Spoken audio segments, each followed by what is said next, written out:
And Pogba leaves for McTominay! Magnificent! It's Moraes, he's done it again!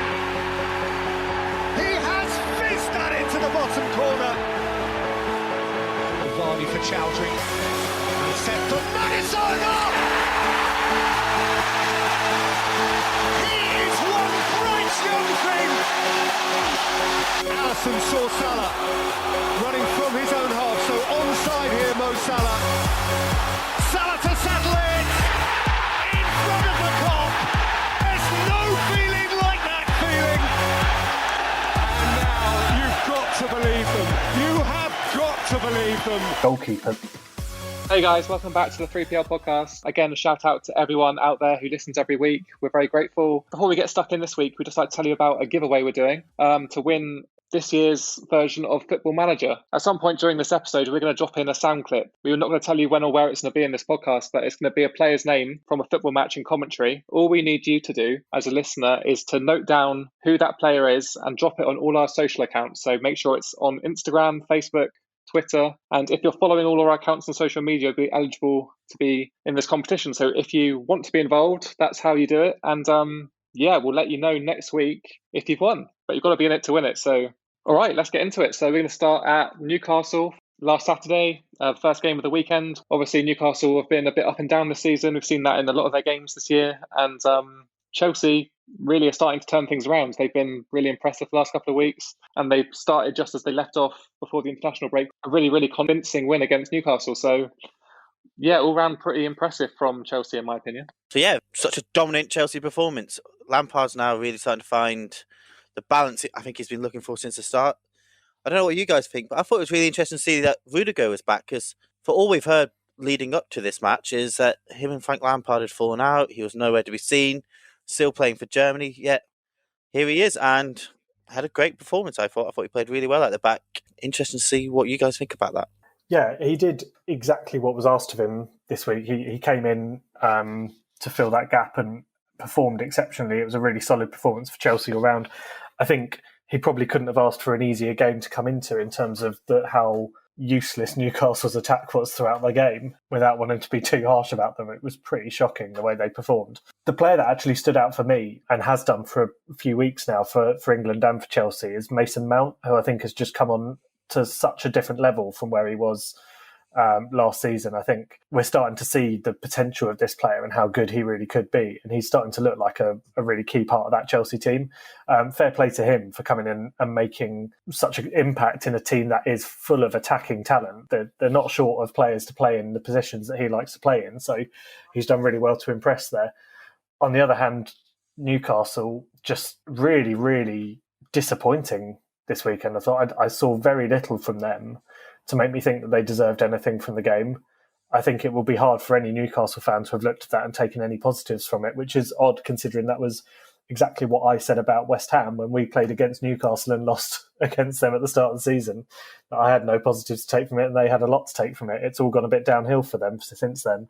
Yeah, it's just pretty poor from Newcastle. Even from the start, you expect to be in these games, and keep it pretty tight the first 10 minutes, but then you can see the goal within 10 minutes and your game plan goes out the window, and that's pretty much what happened for Newcastle, especially without Callum Wilson up front, which means they had Joel Linton up there instead, a man who's only scored a handful of goals in the Premier League. Yeah, you're never really going to get a goal when he's playing up top, and you're playing against a Chelsea team now which just looks so gelled, fluid and organic almost with their attacking play, and it's what Chelsea fans must have wanted at the start of the season, and now they're getting it. So fair play to Frank for getting his team firing, I guess, and it's good to see a Chelsea team playing attractive football. Yeah, just on Joe Linton, 46 appearances in the Premier League, 2 goals. It's £1 million per appearance so far in terms of his transfer fee. To be returning 2 goals over the whole course of that is... It's funny, with the episode we did a few weeks ago, biggest Premier League flops, he's on his way towards being in that shortlist, isn't he, surely? With that kind of return for that kind of transfer value? It's funny you say that because I did the same research before this, and actually he hasn't scored in the Premier League for nearly 800 minutes, which is... pretty ridiculous for the money they spent on him. Yeah, I mean, you'd think he's got to be off, but then who's in the buy striker that can't score goals? Yeah, especially as Newcastle are going to be looking for some sort of return on their investment there, aren't they? So they're not going to just let him go for peanuts, having spent 45 million. But his value is decreasing every single time he plays and doesn't score. He also must be on some pretty big wages. If you're coming in for 45 million, you're not going to be on like 50k a week. I reckon he's on like 110, 120. So with that goal return, like you're saying, it'll be so hard for him to flog. He's probably going to end up going out on loan to quite a few different teams where Newcastle will still be footing most of that bill. Just a shocking signing in general. Back to the game, we spoke about how Newcastle this season are a bit of a Jekyll and Hyde team. This game, they were definitely Hyde. They were poor, really poor. And it's such a weird side at the moment to watch because you never know what you're going to get. 1 week, like, they're attacking, they've got flair. This week, they were sturgid, they just couldn't get the pass going. But you have to say Chelsea were brilliant throughout. Yeah, and also this means it's Chelsea's 7th clean sheet in all competitions this season, something that they had a massive problem with at the start of the season and also the back end of last. And it's kind of just shows the importance of getting in Mendy. I think he's definitely the marquee signing for Chelsea. Despite the money they spent on Havertz and Ziyech and Werner, I don't think you can look beyond Mendy as their best player that they've brought in. So good business really for Chelsea, and I expect their form to continue for a fair while. Yeah, Mendy's got off to an absolute flyer, hasn't he? If you think about how many appearances he's had and the number of clean sheets he's kept, it must be surely on the verge of making records in terms of most clean sheets in his first appearances for a club. I don't know the full stats, but he can't be far off being at that level, which is incredible considering, you know, you looked at Chelsea before he came in and you thought, okay, Kepa was clearly causing a lot of the problems, but it looked like the defence was having quite a lot of difficulties as well.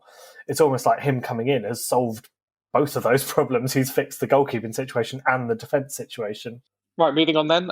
Next up, we had Aston Villa, Brighton. Yeah, I guess a lot of people, even all of us in the predictions, predicted Aston Villa to keep their good form going, but didn't happen in this one. Brighton put in a performance like we've seen a lot this season from them. But for a change, they actually had some end product and they actually put in a sustained 90-minute effort. And I think it really showed standout performances from someone like Danny Welbeck as well. When he's firing, he's one of the better strikers in the league for sure.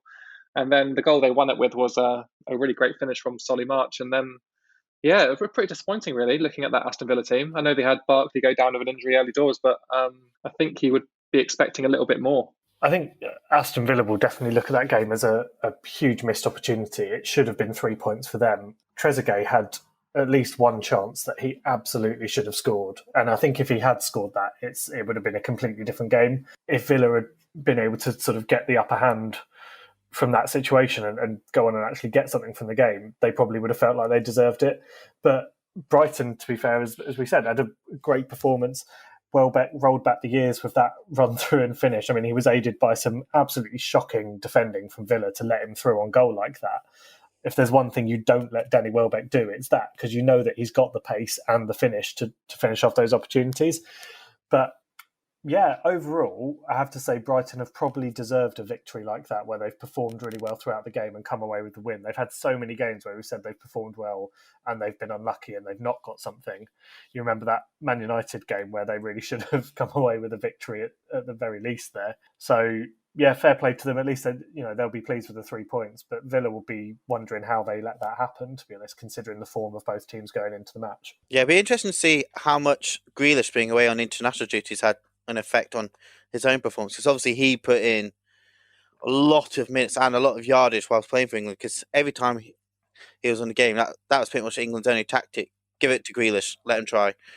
And I wonder if that made a bit of an effect. Obviously he is the key player in that Villa side, but like you said, Welbeck returned to form. Like, I can't remember the last time I saw him play like this. And for Brighton, it'll be key now if they can keep him fit, because if they can keep him fit and he gets in the goals, then that could really start pushing them back up the league, because they definitely have the style of football which lends themselves to getting points. Yeah, I think he's a really good fit at Brighton, actually. That front two pairing now with Malpe, they look like they complement each other, which is something that Brighton haven't really had since they had Glenn Murray up front up there. So, but yeah, also they're solid at the front now, and they're also solid at the back. I think you look at Ben White and his arrival from Leeds in the summer, I think is a really, really good acquisition for Brighton. He's a young ball-playing defender, and he's slotted right in there, and he's looked really comfortable in all the games I've seen him play. So yeah, fair play to Brighton. I think they're finally starting to turn things around, and I think this is just the start for them. I think they'll go on to cause a lot of teams' troubles, actually. Right, so up next on Saturday, we had Tottenham facing Man City in a game that went exactly the opposite way to what I called it. I went for a Man City 2-0 victory, and I couldn't have been more wrong. It was a very, very good performance from Tottenham. Very, very Mourinho performance. it just really made me start to wonder whether Guardiola's philosophy has well and truly been found out now. Has he lost that edge and that tactical nous that put him so far ahead of everyone else before? He's been in England so long now with this Man City team. Has everyone found him out? Does everyone have too much history and too much background research on him now for him to be able to get away with things that he got away with before? Tottenham certainly did. They found them out. They played exactly the way they had to play. It was a really, really clever tactical performance from them. The early goal made it a lot easier for them because they had something to fall back on the whole time. And then a brilliant substitution from Mourinho to get Lo Celso on to score straight away. All round for Tottenham, it was a 10 out of 10 performance for me. They did everything they had to do. And I was really, really impressed by them, which is not something I say very often. Yeah, this is definitely like a revitalised Jose we're seeing at the moment, I'd say. Like, he's come back in an adapted version of the Mourinho we know in the style of football they played. Like, the way he set up the team, especially in big games, go out with this type of tactics before. But with Kane, with Son, and some of the other players they had on the pitch, it wasn't just like a bland, we're going to hit you on the counter style football. They did play some good football at times, and they deserved the win. And like you said about Pep, I think his time at City is starting to come to an end. I think we kind of mentioned it before, but he is starting to struggle. Yeah, I'm not sure his time's coming to an end, having just signed a long-term new contract, but I think questions will start to be asked about him if the results don't improve on the pitch, and they've been poor this season. And yeah, this match, it kind of just showed everything that they're lacking or what they're missing. Tottenham just undid them really, really classily. Like, this is probably the best Mourinho performance I've seen for Tottenham. I think he really drilled in a game plan to them and they executed it perfectly. I thought some of the players that had standout games like Højbjerg, I thought he was quality in the middle and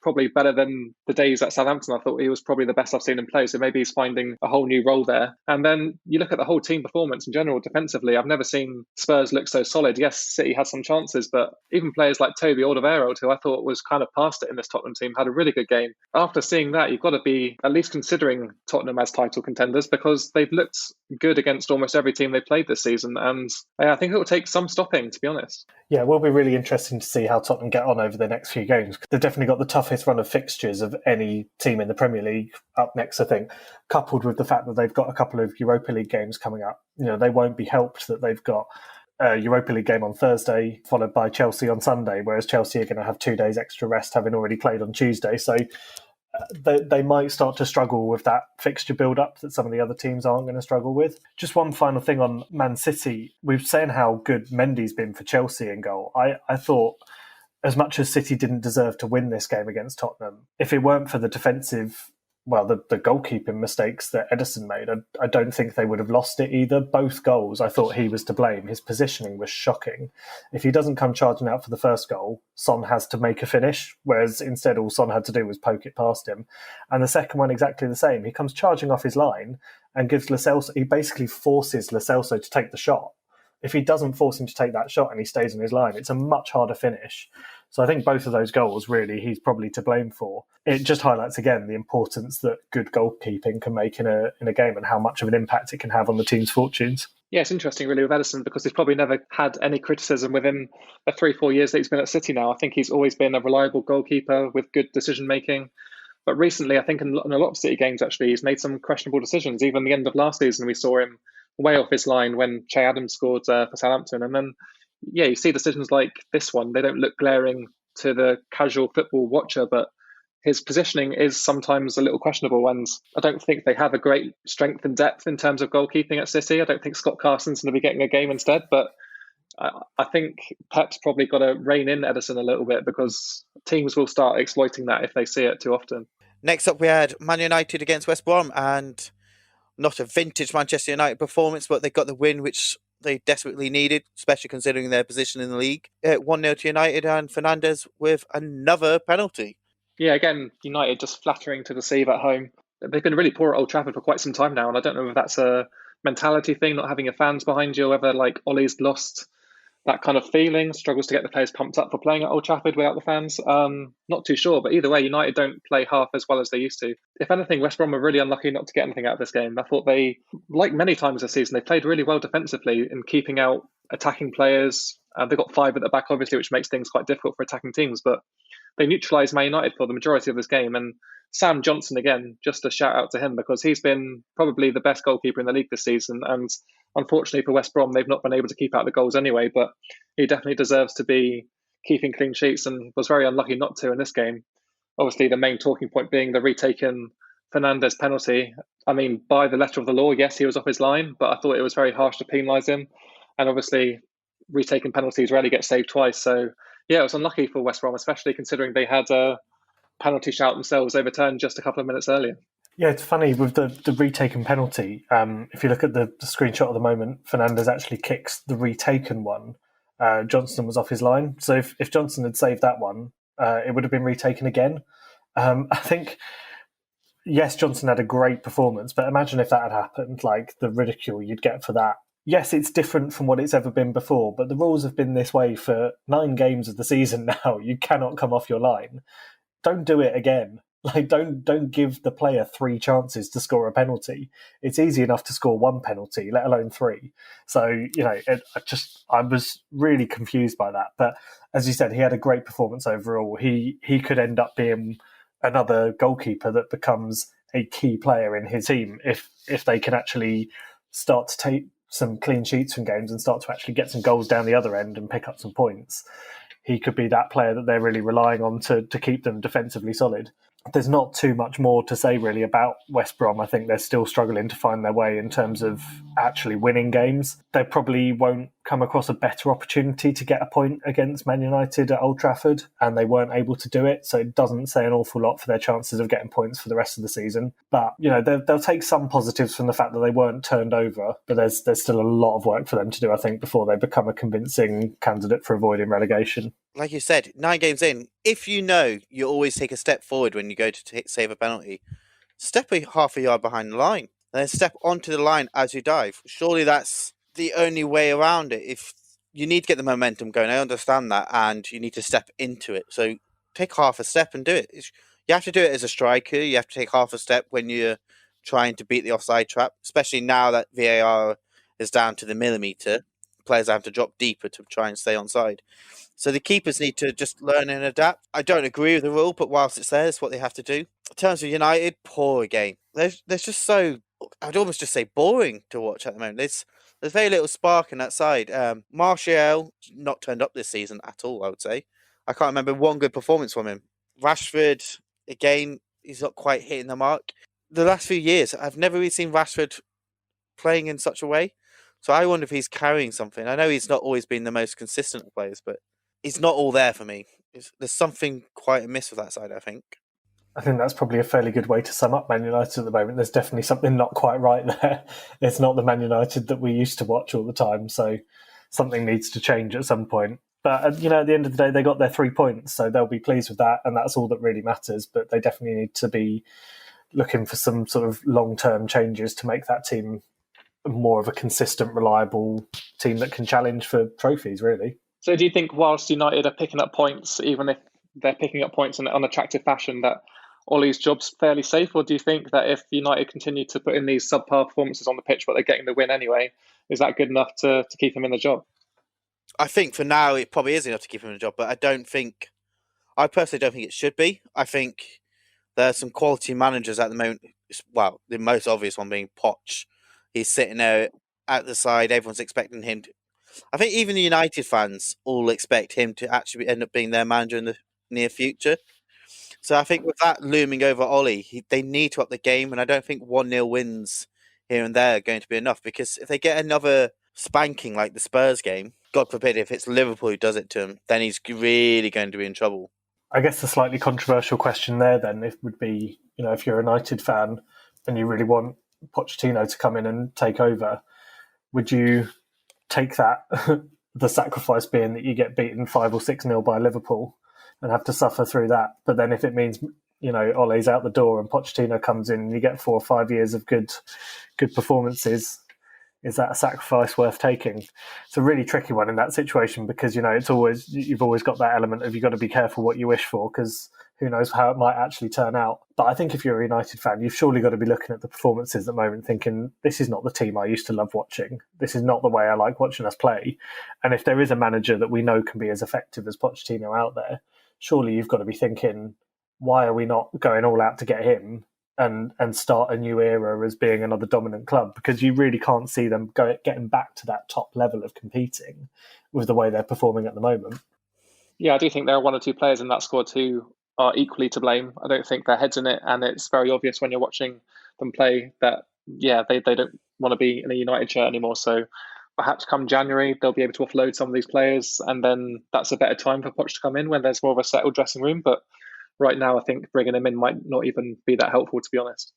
Okay, next up we had Fulham Everton, and it turned out to be one of the games of the weekend, actually. I don't think many of us would have predicted that, but it was a bit of a action-packed thriller. Fulham got the worst possible start, conceding after 1 minute, but after that they managed to get themselves back into the game a little bit, which I think surprised most people. And then as they thought they were back in the game, Everton kind of just upped their level a little bit and got 2 more goals before half-time, and that kind of put the game to bed. But again, unfortunately, from a Fulham point of view, we're talking about missed penalties and the repercussions of those, again, dropping points, and it's a shame, really, but some of these players are just, I mean, they're being paid thousands and thousands of pounds every single week, but they can't score penalties. That's 3 players now. It's kind of ridiculous. Yeah, I think Parker needs to put at least a couple of days this week just on penalty taking, because it's abysmal. In my eyes, the professional footballer should be scoring a penalty 90 out of 100 times. You can't get away with this, especially at this level. You're meant to be one of the elite footballers in the whole country, playing in one of the, probably the most elite league in the whole world, and you're missing penalties. Like, it's shocking, and it's costing them, and it's cost them big here. Everton were fantastic for the first 45 minutes. They played really well, and I think they really kind of run out of steam in the second half, and Fulham should have capitalised on that, and I think they've really let themselves down by not doing so. I think if I'm Ancelotti, after that game, I'd be delighted with the 3 points and absolutely fuming with the way Everton nearly threw it away towards the end. They went from dominating the game, 3-1 up at half-time, really comfortable, to being all over the place for the last 20 minutes. It was like they wanted to lose at points. It was that bad. Really, really worrying if you're the manager of that team. What is going on in that team to enable that to happen against one of the worst teams in the league? They were, yeah, as you said, they were a missed penalty away from drawing that game. That's never a position you should be in when you go into half-time with 2 goals, a 2-goal lead. I thought in terms of the positives for Everton early on, they looked back to the best, like back to what we saw right at the start of this season. But they do need to be able to keep that level of performance up to the whole 90 minutes, because 45 minutes, they got away with it this weekend against a weak team. They will not get away again with that against a stronger team with more depth and more attacking options. Yeah, definitely not. It definitely was an improved performance from Fulham, though. I think that probably takes some of the gloss away from the scoreline. But yeah, I mean, you look at some of these missed chances that Fulham had, and they easily could have got something out of this game. And for Fulham, yeah, the penalty problem, I don't want to bring it up again, but there are players in this team, I've done my research now, and there are players in this team who have flawless penalty records. Bobby Reid, one of them, has taken 5, scored 5, yet he was nowhere near the scene when penalty got awarded. And you just got to wonder what's going on behind the scenes and why certain players are taking penalties, because even Caballero, who stepped up to take this one, he didn't look confident with his body language. He almost looked destined to miss when he stepped up for it. So, I mean, I imagine there's a lot going on in training at Fulham anyway, but surely they've got to be spending an extra couple of hours on penalties, because these are points that, yes, they seem, pretty unimportant when you're losing a game 3-2, but that is the difference perhaps between staying up and relegation. So Scott Parker's got to have a word, because like Angus said, I think you've got to be scoring penalties 9 times out of 10. I think if this carries on, Scott Parker will be subbing himself on to take the next penalty, to be honest. I think I'd back him to score it. Moving on to the next game, which was the second game of Sunday afternoon. Sheffield United at home to West Ham, my team. Got to say, not my favourite game I've ever watched. My stream, for some reason, was about a minute behind, so I had to sit there and watch the whole thing without looking at my phone because I was scared about getting spoilers, which made the game even more boring because all the rubbish that we saw in the first half, I couldn't even distract myself with anything on my phone. It was a good performance from West Ham, I think. It was a solid performance that we needed a solid performance there. I was genuinely concerned at the start of the second half that I just couldn't see where we were going to get a goal from, because attacking-wise, there was very little for West Ham that looked good. And if anything, Sheffield looked the more likely team to score with some of the balls they were getting into the box. And we just couldn't match them in that regard. But obviously a great goal from Haller. He really needed that goal, really, really needed that for a bit of confidence. And at the end of the day, it's 3 points. It's another defeat for Sheffield, who are really struggling. And it's another 3 points for West Ham, who are starting to move back up the league. So I can't be disappointed with it. But I also have to look at it and think, against any other team in the league, I don't think we'd have come away with 3 points there. I think we got away with one. We didn't play very well, but we did the bare minimum that was needed to beat a very poor Sheffield United team. I've seen a lot of people come out and really praise David Moyes for what a turnaround he's had at West Ham.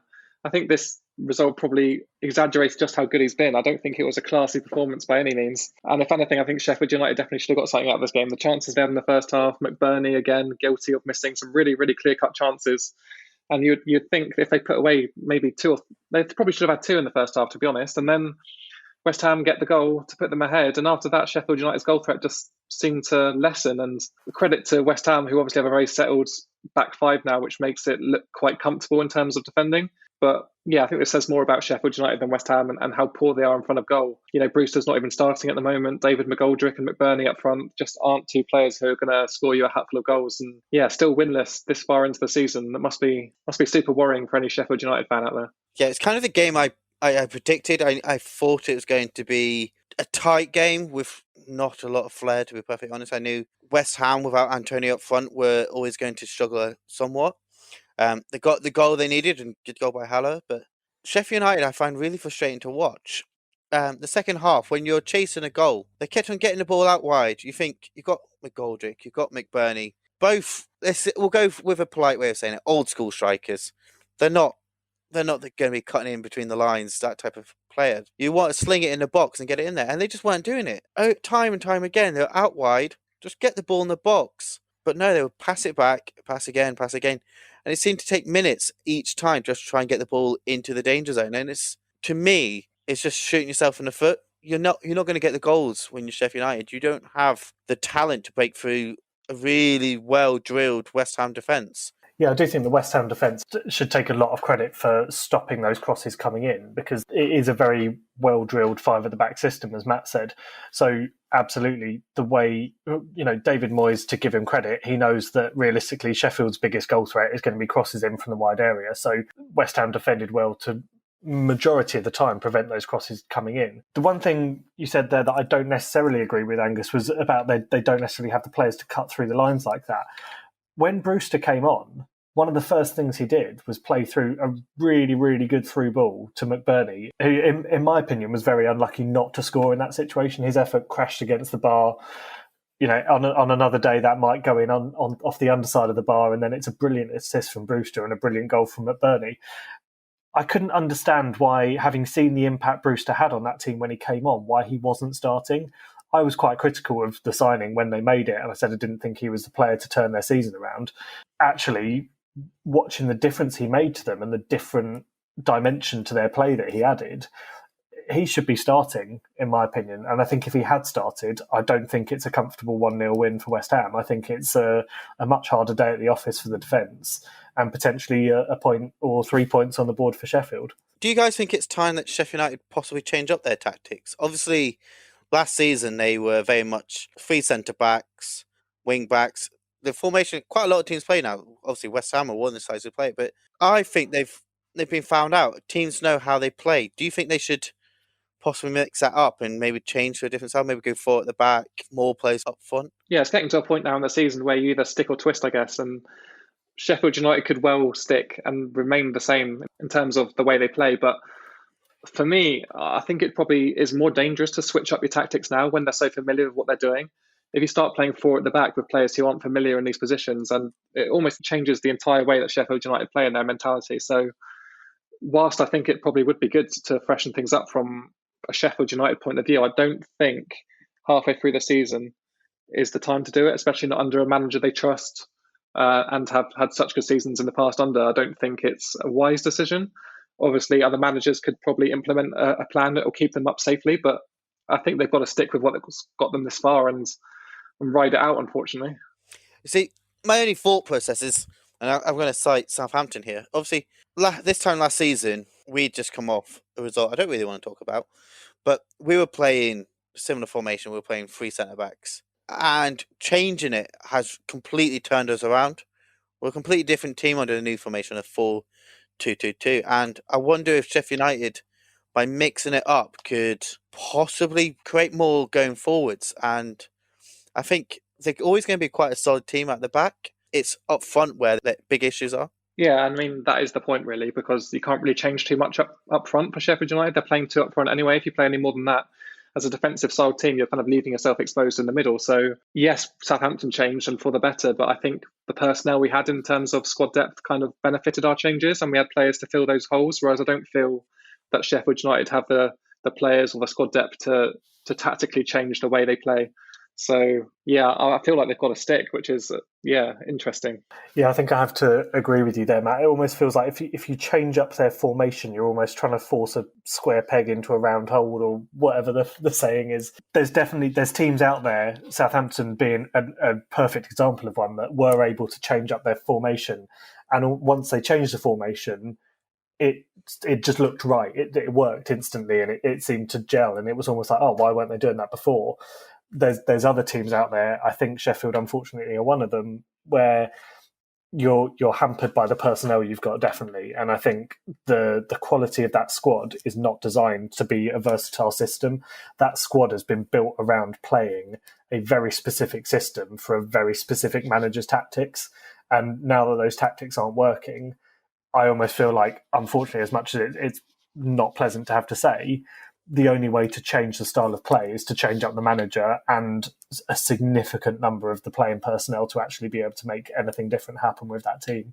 Right, moving on to a team who get a lot of flack, especially from their fans, and have done the last couple of years, mainly aimed at the manager, it's Arsenal. And again, Mikel Arteta's becoming increasingly under pressure now as Arsenal manager. Another poor result against Leeds and another really poor performance. Yes, they switched it up this week. They put Aubameyang through the middle like we had said in previous weeks. That's how they're going to find their way through. But it didn't happen in this game. And if anything, they were pretty lucky not to lose. Having a player sent off in the second half, Pepe, with a stupid bit of petulance, why he went in with his head in this day and age with VAR just seems like a stupid decision. And I think he'll be badly punished by Arteta.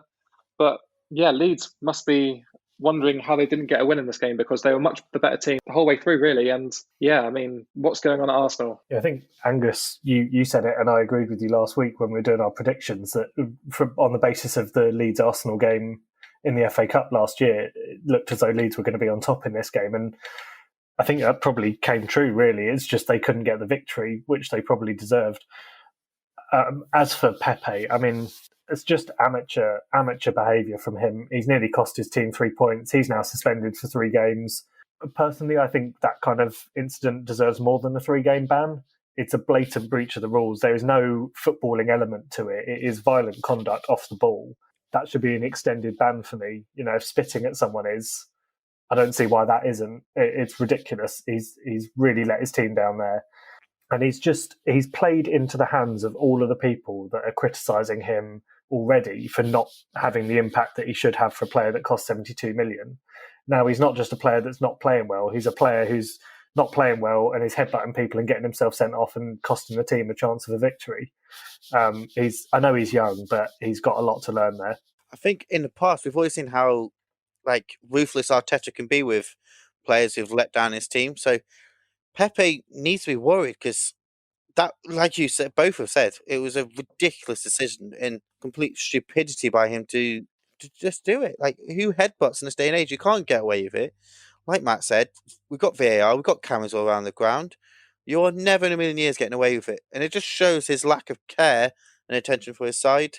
We briefly mentioned it last week. We spoke about if the fans were in the ground at the moment, I think Arteta's name would be getting called to be sacked. We know what the Arsenal fans are like. They are ruthless, impatient, and not always great at backing the manager. Obviously, he's got a cup behind him. He's got that type of experience. But if I was Arteta, I'd be starting to get worried now, because seemingly they're going backwards. They're not going forwards. They're getting worse week in, week out. He's not managed. He's dropped Ozil altogether, who seemingly every week I watch him, they need more and more. It's not great for them. No, it's not. And I think he does deserve a bit of patience from the fans, especially the short-term success that he had with Arsenal. I think it shows what an impact he had and how the players are very receptive to his way of playing. But now we've seen it not work out for a prolonged period of time. And it's worrying, I guess, for Arsenal fans, because, you know, you're used to the last couple of years haven't been good from an Arsenal point of view. You've had 2 different managers and they've not worked out, really. I mean, the end of Wenger's era was toxic and so was Emery's. So Arteta's there now, and you're hoping that it doesn't end the same way for him because, it's a big job for him. It's his first job in football, his first managerial position, and you would hope that he has the answers to solve these problems that they currently have. But there are so many problems within this Arsenal team. Looking at it and breaking it down, it does almost seem like a bigger problem than Arteta can solve. And whether he can solve it, I don't know. But yeah, if I was the manager, if I was Arteta, I wouldn't be playing Pepe again. I'd give him the same treatment that Guendouzi got, get him out the door, focus somewhere else for a bit whilst we, try and get results on the pitch. And you look at the depth though at Arsenal, and it's not particularly strong. So they definitely need some signings in January, and hopefully Arteta can turn it around. But yeah, I think he'll probably get a little bit more time than just your average manager. I think he will get a bit more time, but I do agree with Angus that he's probably sitting at home a bit worried at the moment, thinking, am I throwing this away? They're almost in that similar sort of stage to where United are at the moment, where they've got a manager that, it's a former player. The fans loved it when they came in, and now they're on the verge of the fans turning against them. I think Arteta's closer to that than Solskjaer is, just because I think United fans have a bit more love for Solskjaer than Arsenal fans probably do for Arteta. But yeah, I don't know. It's a really tricky one because it wouldn't surprise me if I woke up in a few mornings' time and saw that he'd been sacked. But at the same time, it wouldn't surprise me if he was still there in 5 years' time, which sounds like a ridiculous thing to say, but I can see both scenarios playing out just as equally.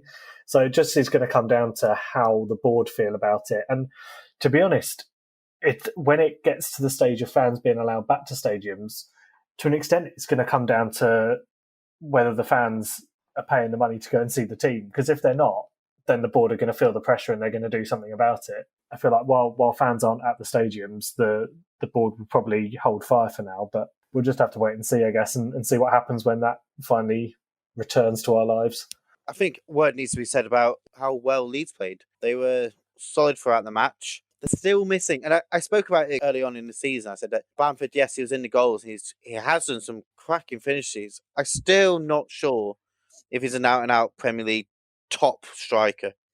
And even more so, I think the Leeds' biggest issue is looking at their bench. They don't have anyone to come in and really make that difference what they needed in this game. They were the better side, and they were creating chances, but they just couldn't put them away. Right, moving on to Liverpool-Leicester, a team that we thought might struggle. Liverpool, all the injuries they've had, Salah getting COVID, all their best players on injury reserve. But, it didn't play out that way at all. And Liverpool looked just as confident and just as good as they have done for almost 2 years now. Really, really convincing performance against Leicester. Didn't struggle for goals, didn't struggle defensively. And it's surprising, to be honest, because we all predicted Leicester to get something out of this game and it just didn't play out that way. But fair play to Jurgen Klopp, fair play to Liverpool, because they look just as good as they did week one with their full strength team. So yeah, just great team management, great use of your squads, great use of playing players out of position but looking comfortable. And all in all, I think it's a bad sign for everyone else in the Premier League when Liverpool are able to play this well without a full strength team. I think surprising to me, this is probably Liverpool's best performance of the season. They were solid at the back and they looked great going forwards. Jota again proving to be possibly the signing of the season. His goal record at Anfield is unreal. Scored 4 in his first 4 there. James Milner, age just doesn't seem to affect the man. He's able to play in any position. He's a Swiss Army knife of a player. He's just fantastic. And the same can be said about Fabinho. At the back, I felt like he was leading that line more than Matip. He was the one giving the orders out, and a lot has to be said about that. He's moving into position he's not that familiar with, and he's doing a great job. Yeah, I have to agree. I thought it was the best I've seen Liverpool play for a long time. I think part of that, as much of it as it's a strange thing to say, part of that is almost down to the fact that they had that change of personnel, in my opinion. They've been forced to make a load of changes because of the injuries. And what that's done, from what I could see, is it's meant that Leicester couldn't really plan their game plan as much as they would have done if Liverpool had put out the same lineup that they've been putting out for the last 2 seasons consistently, because all the teams now can look at all the footage from the last 2 seasons against Liverpool and think, well, they play the same system and the same team every week because they're so good at it. So we can start to suss them out and work out how to play against them. You suddenly throw a curveball in there and go, oh, actually, none of the back 4 are the 4 that you're expected to. Well, with the exception of Robertson, of course, but I think most people were expecting him not to play. So, it is going to be different, and they're going to be playing against players that they haven't played against for the last couple of years. And just like you said, Angus, I have to give so much credit to James Milner because he just, when he's needed, he's there and he always puts in a shift.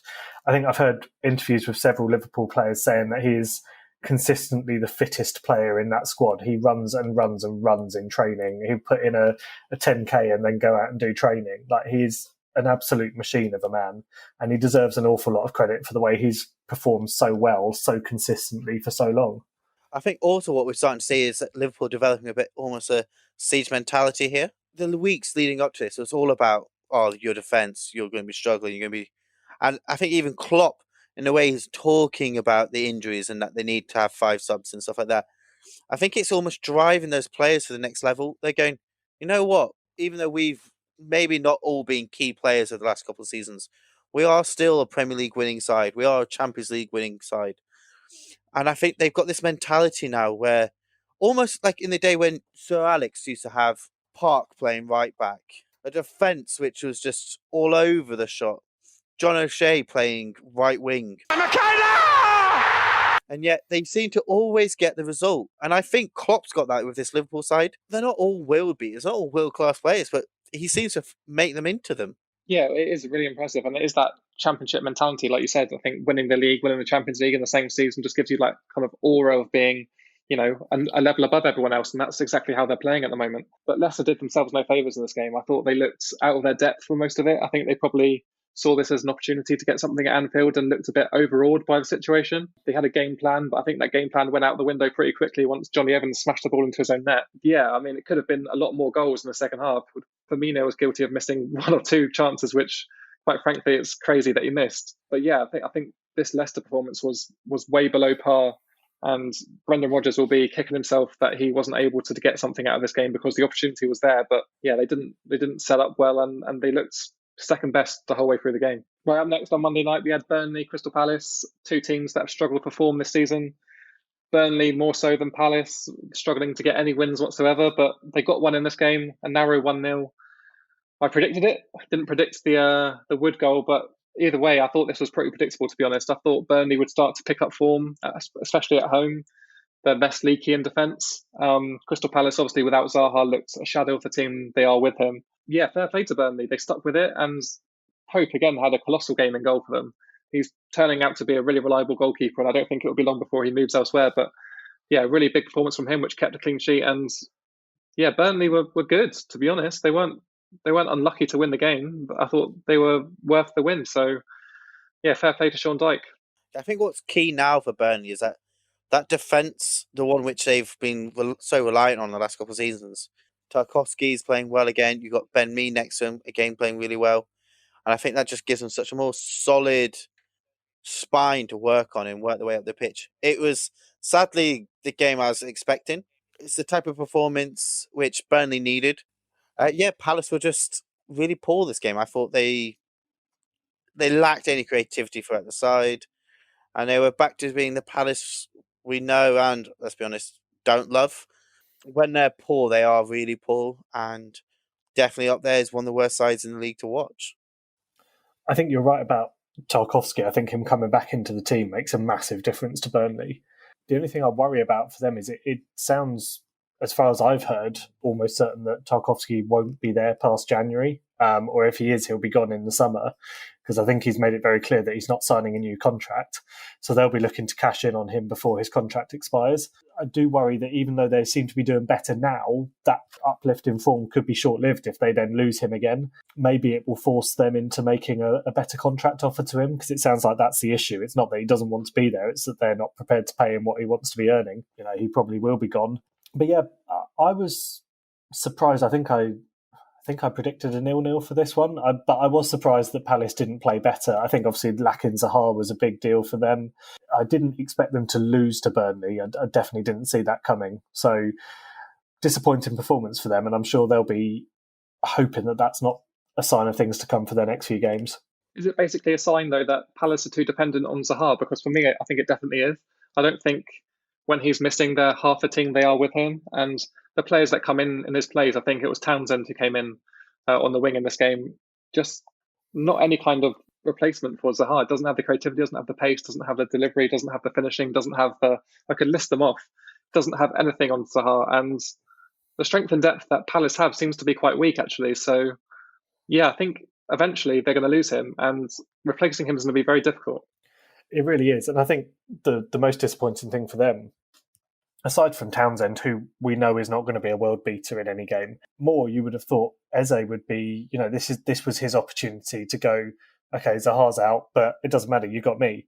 But instead, it was a pretty nothing performance from him. He didn't get a goal, didn't get an assist, didn't do anything that sort of Zaha would have done.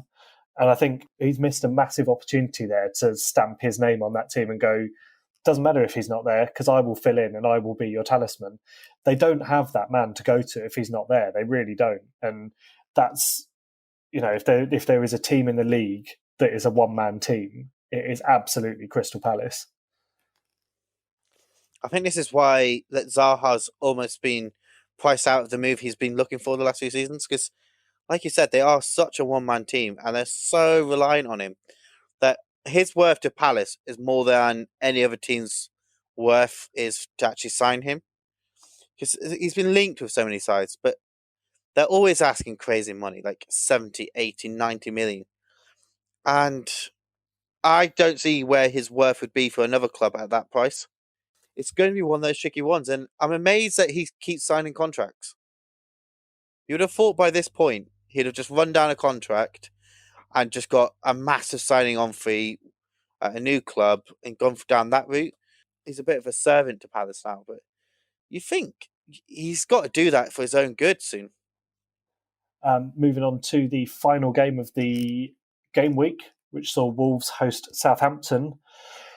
This was a really, really bizarre game, to be honest, from what I saw. I thought Southampton, for a huge part of the game, looked very, very good, very, very impressive.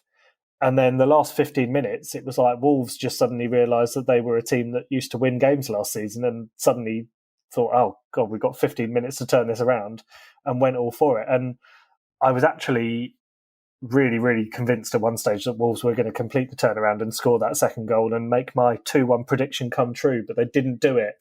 They ruined my weekend. But no, it was a good performance overall from both teams. I thought actually both teams can come away with a lot of positivity.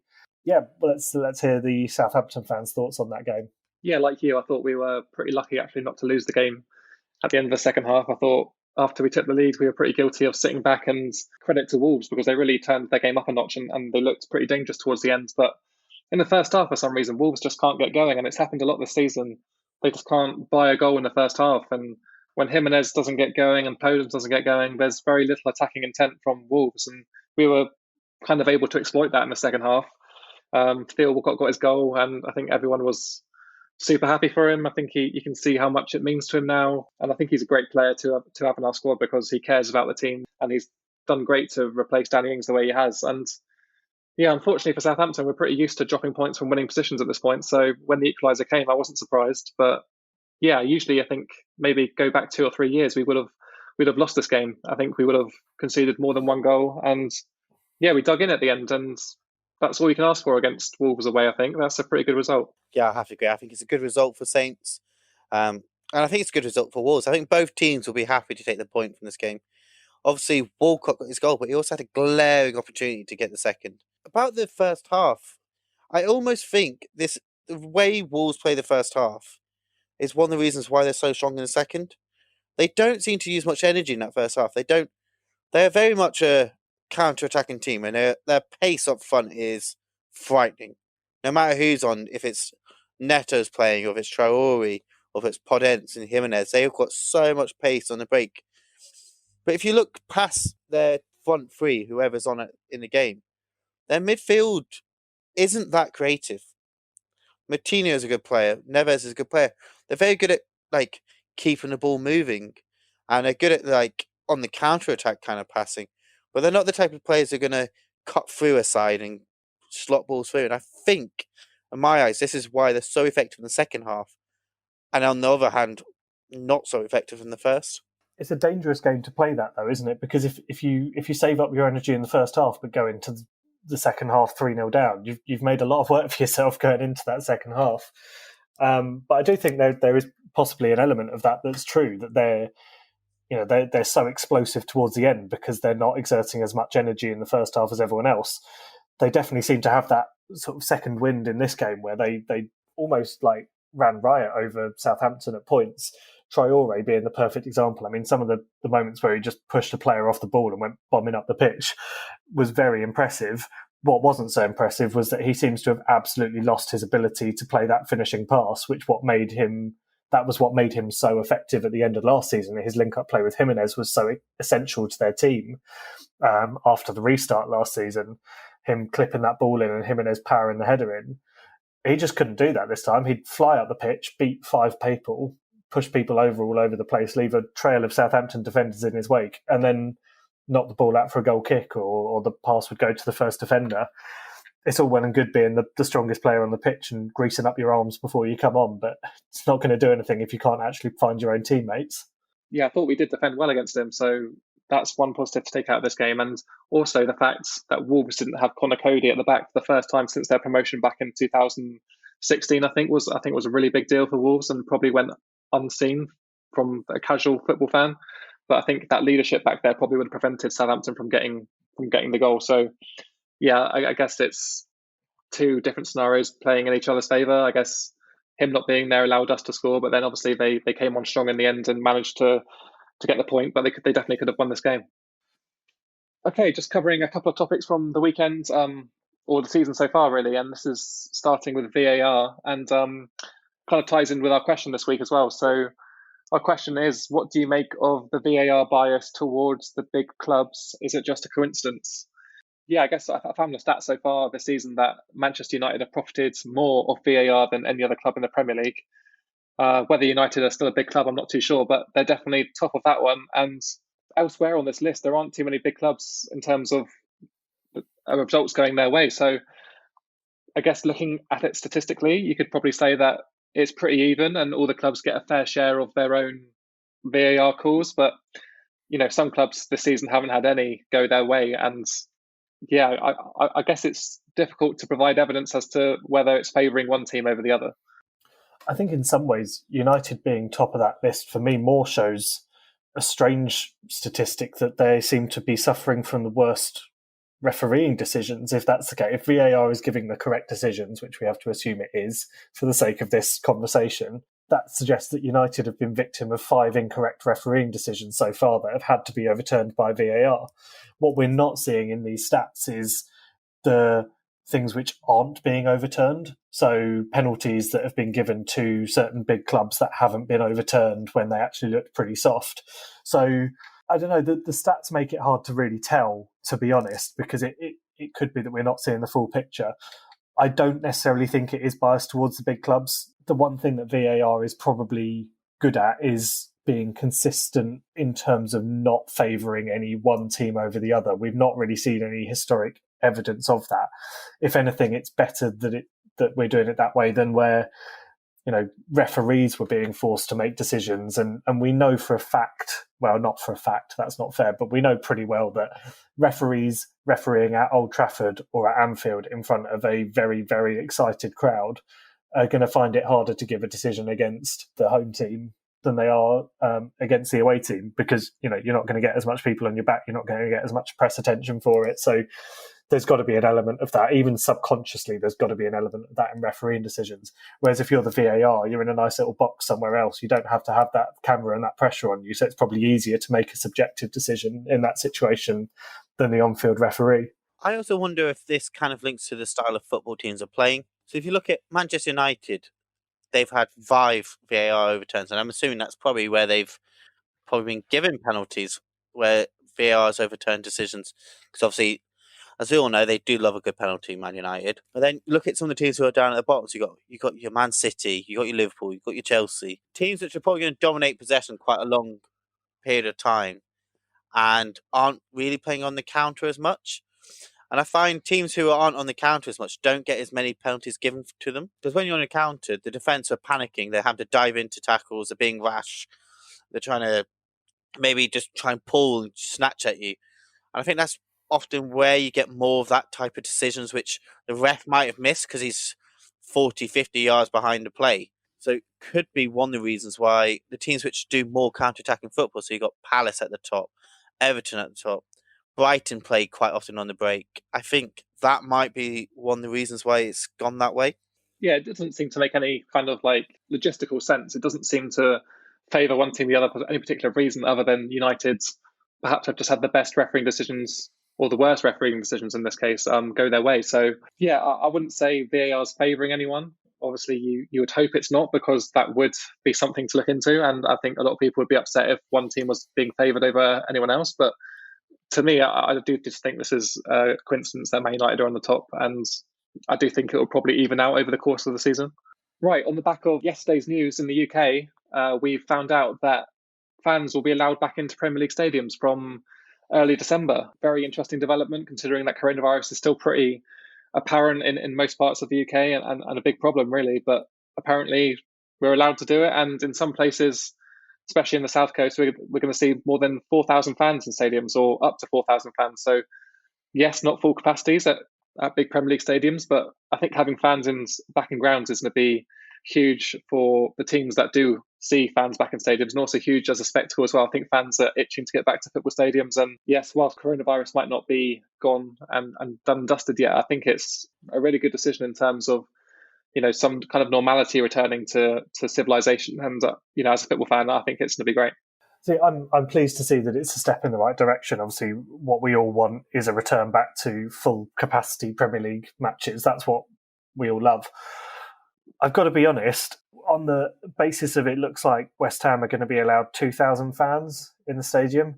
I'm not sure I want to go and sit in a 60,000 capacity stadium with only 2,000 other fans. Is that going to have a good atmosphere? 1 in every 30 seats is going to be occupied. I'm not sure that's going to be a great atmosphere, to be honest. I think that's going to be pretty echoey, and I don't know, I feel like I'd probably, assuming the pubs are going to reopen around the same time, I'd probably rather go and watch the game in a pub than sit in the stadium and watch it, which I never thought I'd say about my own team, but I feel like that's the way it's going at the moment. Yeah, there are so many things like worth discussing about this as well, because not only are some clubs allowed fans back in, but they're only allowed a certain amount back in. So like you say, in big stadiums like Tottenham's and West Ham's, they're going to have 2,000 people in almost 60,000 stadiums, and it's almost not worth it, because apparently you're not even allowed to cheer or sing songs. So I do wonder what the atmosphere is going to be like in these football stadiums where people are sparsely spread out, and I think, you know, the atmosphere is going to be pretty bad.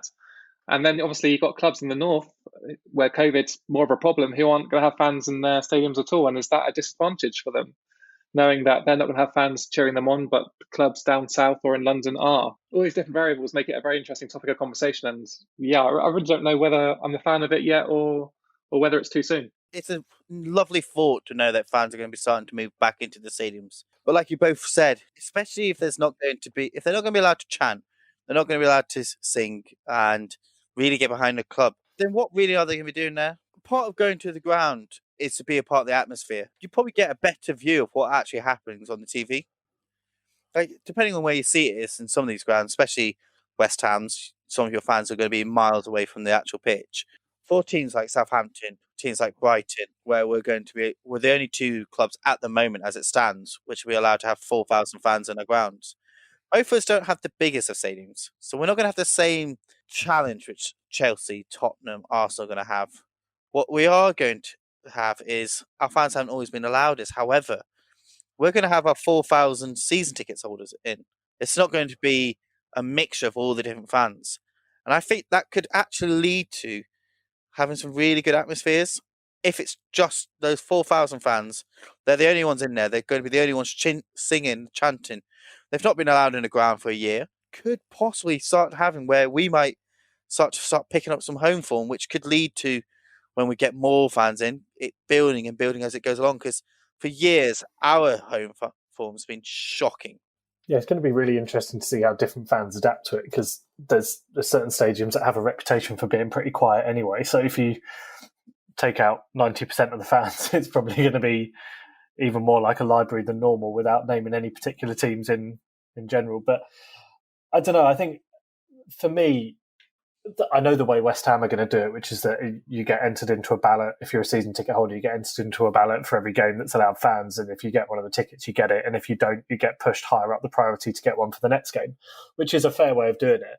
I don't know whether, working on the basis my season ticket works out at about £50 per game, do I want to spend £50 to go and sit in a stadium with 2,000 other fans? Or, as I said, would I rather go and sit in a pub and watch it and spend that £50 on beer? I feel like that would be a much better way to do it, to be honest. Yeah, it's hard to agree with that. And I guess a lot of the fans that will go to these games are those that have some kind of long-standing, relationship with the club, 20 plus years of having season tickets, and they'll be itching because they're so used to going to football games every weekend that they've been without it for, almost 7-8 months now, that they'll probably be the ones who want to go just to see their team. I think a lot of people go to football matches for the atmosphere. I'm definitely one of them. I obviously enjoy the spectacle of watching football, but I go more for the atmosphere, seeing my mates and enjoying the game. But, I think the people that are going to be going to these games, but, where it's limited capacity, will be the people who are like the diehards, the real supporters of the club who want to see every game that they possibly can. And yeah, it's difficult to argue with them for wanting to do so, because I would definitely be the same if I had that relationship with my club. But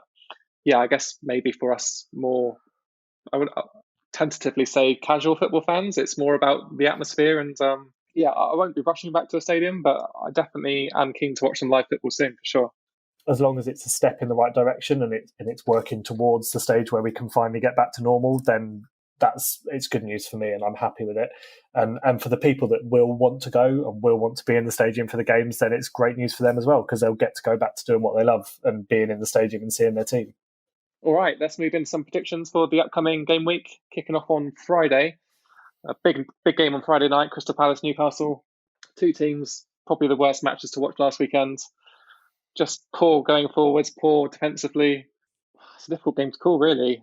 Crystal Palace at home, you'd think, would make them slight favourites, but without Zaha, I imagine he'll be still isolating. So I'm going to go for Newcastle to nick a point in this one. So I'm going to go 1-1. I'm going to go with the Jekyll side of Newcastle to turn up. And I think they're going to win this. And I think they're going to win it quite comfortably. I think it's going to be one of those weird ones where they just look incredible.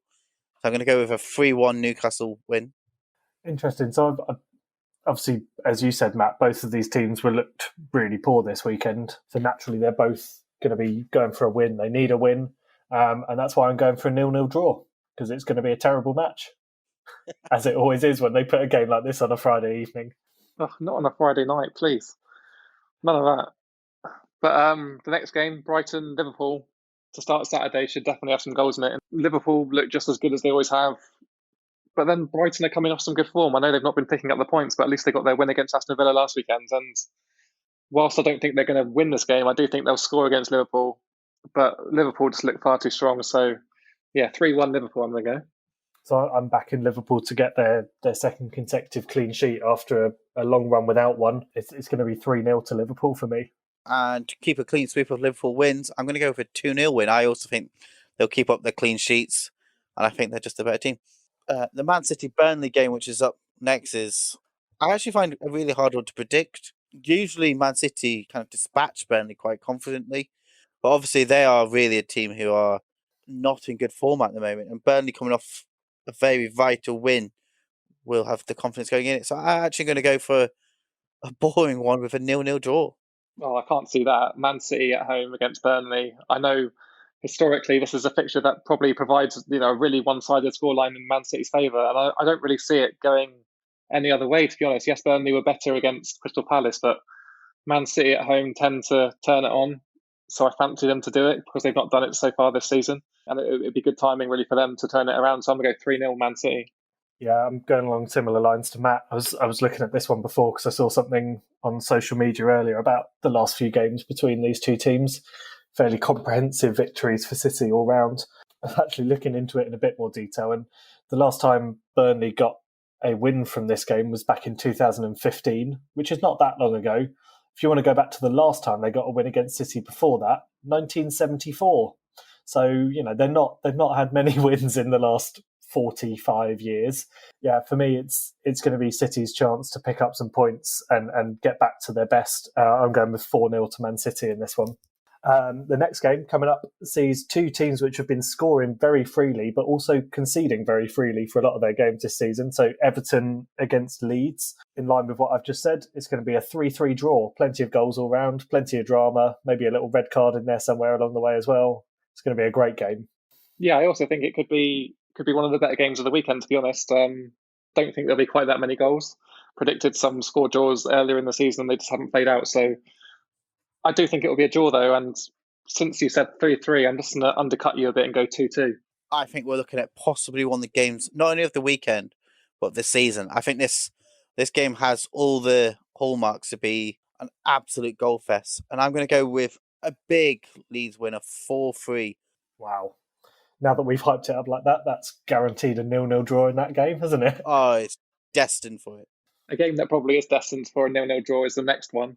West Brom, Sheffield United. I had 0-0 written down, and I'm not going to deviate from that. Neither team have shown me enough to suggest they're going to be able to win.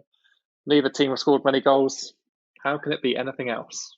Yeah, I think this is a 6-pointer, but it's not the 6 type of pointer you really want to be watching. Neither team offer anything going forwards. They are both pathetically poor to watch, and I'm also going to match you with a 0-0. So I've gone completely different for this, and I think this is a game that both teams are going to look at and go, this is our best opportunity of a victory we've had in weeks, and it's probably our best opportunity for a victory we're going to have for a long time as well. So I think both teams are going to go for it. Neither team can afford a draw from this. Both teams need a victory. From what I've seen so far, Sheffield haven't shown me anything to make me think that they can get a win from this. West Brom had a couple of performances early on where they didn't look too bad going forward. You remember they were 3-0 up against Chelsea at one point. So I'm going for that. I'm going for 3-0 to West Brom and Sheffield to fail to do what Chelsea did and come back and get anything. I had such a shocker with my predictions last week that I've got to go for some big ones here. It's funny, I remember a similar prediction a couple of weeks ago when you backed West Brom to beat Fulham 3-0, and that one didn't quite go to plan either, but we'll see how this one goes for you. Next up, it's Southampton, Man United. A big game for both clubs, really. Manchester United typically much better away from home. Obviously, Southampton are riding a good patch of form, and I would like to see it continue, to be honest. I'd be very disappointed if we do drop points against Manchester United, having seen how bad they've been this season. So I've got to back Southampton. I'm going to do it for the first, or not for the first time this season, but for the first time against a good team, and I'm going to go a 2-1 win. I feel like these are the games that Man United are just irritating in. You feel like, I agree with you, I feel like Southampton should win this, but I just also feel like Fernandes will get another penalty. It just happens every week at the moment. It's guaranteed. And I also think this could be the game where Rashford or Martial find their feet again and get a couple of goals. I don't really know what I was thinking when I wrote this one down, but I've gone with a 3-1 win to Man United. And now I'm trying to justify it, but I've gone with it, so I'm going to back it and stick with it. Recent history kind of shows us that this is quite often a good game, and there's quite often goals in it. And I'm going to go with 3-1 to Southampton. I have this confidence that we're going to turn them over a little bit. I kind of agree that Fernandes is going to get his statutory penalty each game. It's just a part of the law now. They don't look great, and Southampton at times this season have looked really good. And I have that feeling. I think it's time that we really put a big team to the sword and turn one over. Interesting prediction there. I think it's maybe slightly overconfident, but we will see who turns out to be wrong. The next game is a absolute classic London derby. A game that, we've said it a few times, but a game that it's just such a shame that the fans can't be there for, because this is always a great atmosphere. Chelsea hosting Tottenham. I think Tottenham, as I alluded to earlier, are going to really struggle with having to play on Thursday followed by Sunday. The fixture congestion is going to start to stack up for them. Chelsea haven't had the same problem. I do think Tottenham will score because they just seem to be great at scoring goals in every game this season. But I think Chelsea will have a little bit too much for them, and I'm going for a 2-1 Chelsea win. I think we're going to see the pragmatic Jose Mourinho again. I think I'm predicting that he plays a weakened team on Thursday, ready for this game. And I'm going to go with, I can't get between either 1-1 or 1-0 Spurs. I'm going to go with a 1-0 Spurs game. 1-0 Spurs win, and they're going to grind it out.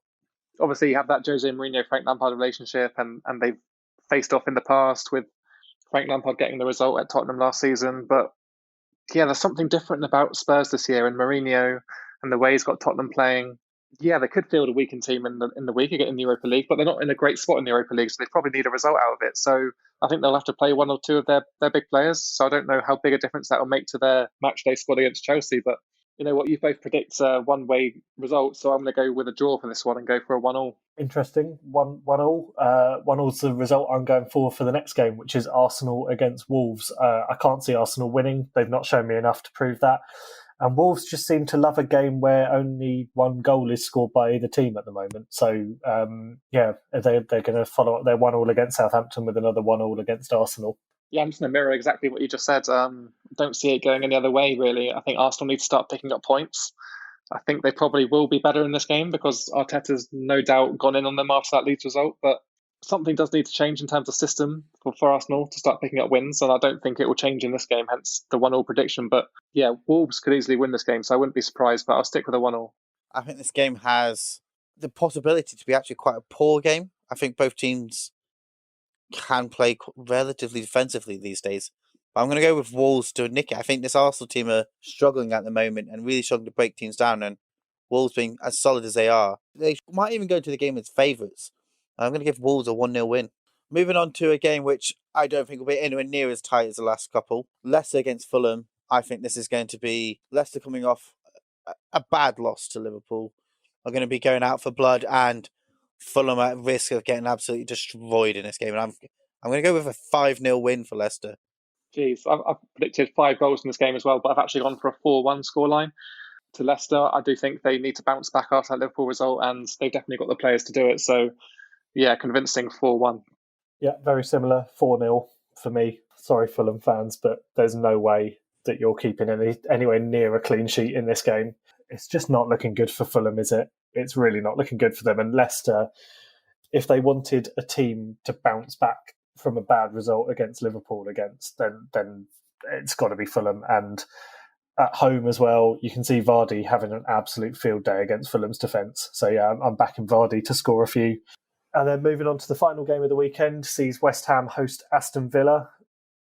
I have got an odd feeling of confidence about me with this game, which I never normally have for West Ham. I think I haven't looked back at what my predictions have been for West Ham this season, but I don't think I've predicted many victories. I think I predicted one 4-0 win, which didn't turn out to be true, and most of the rest have predicted draws or defeats. But for this one, I am going to predict a victory. I think it's going to be 2-1, mainly based on the fact that I'm pretty certain Antonio is back fit for this game, having been rested at the weekend on the verge of being fit against Sheffield. He wasn't risked, I think, on the basis of making sure that he is 100% fit for this game. I think defensively we're looking good. I think Villa probably will score because they do look good going forward, but I'm just hoping that Antonio gives us that little bit extra going forward that means we can get the 2 goals and beat them 2-1. The battle of the claret and blue. In my opinion, I'm actually going to call it the other way. I'm going to piss you off. I'm going to back Aston Villa in this one to bounce back from their defeat against Brighton. They've looked good away from home this season. We saw they dismantled Arsenal last time out. Yes, Arsenal aren't great, but I can see them turning up in this game. They've got no Europa League to worry about in the week, so Grealish will be fully fit, and I don't think it will be convincing, but you know, your form's been pretty decent lately, and I think it's bound to come to an end at some point. And yeah, I think Aston Villa might be the team to do it, so I'm going to go for a 1-0 win for Villa. This game I've really had to think about. I think it's going to be finely poised. I think both teams will have chances. I think it's going to be a little bit more open game than you've had this week against Sheffield United. But I think Grealish is going to be the man who makes a difference in this match. So I'm going to go for Villa 2-1 win. I'm sorry to say, Peter, but I think your defence is going to struggle against. He's just so creative. All right, and that brings them to another episode of the 3PL podcast. Again, a big thank you to everyone out there who takes some time to listen to us every week. We'll be back next week covering everything from game week 10 of the Premier League. But in the meantime, make sure you enter our competition if you want to be another chance of winning Football Manager 2021. All you have to do is comment the name you heard in commentary during this podcast. Make sure you comment it on Instagram and Twitter or Facebook. And you must be following us on all these social channels to be entered into the competition. And make sure you tune in next week to see if you have won. And we'll catch you then.